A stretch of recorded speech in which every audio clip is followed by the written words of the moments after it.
করে ধর্মীয় উপাসনালয়গুলি সেই উপাসনালয়গুলিকে ভাঙচুর থেকে শুরু করে বাংলাদেশে যে নারকীয় পরিস্থিতির সৃষ্টি হয়েছে আপনারা দেখছেন। প্রতিদিন নতুন নতুন কায়দায় মানুষের উপরে আক্রমণ সংঘটিত করা হচ্ছে। বিশেষ করে সংখ্যালঘু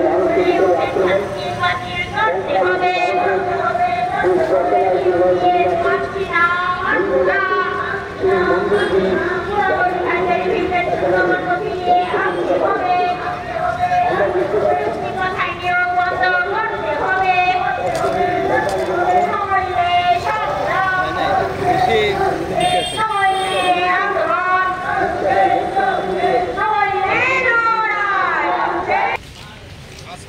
আক্রমণ,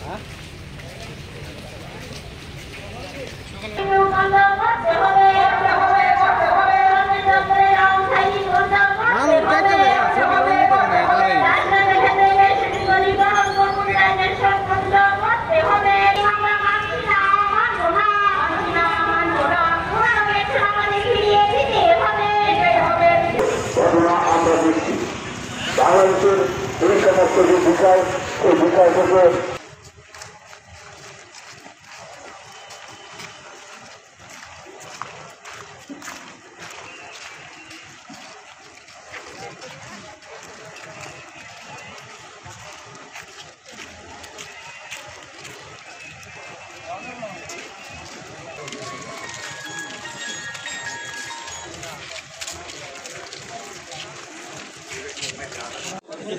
আমি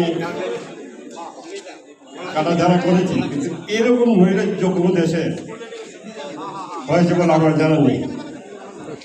একটা জঙ্গলের রাজত্ব কেমন কায়েম হয়েছে বাংলাদেশে, তার শিকার কারা হচ্ছে, তার শিকার হচ্ছে সংখ্যালঘুরা। এবং এত কিছু যে চলছে, সারা বিশ্বব্যাপী তার প্রতিবাদ চলছে, তাতেও থামিনি।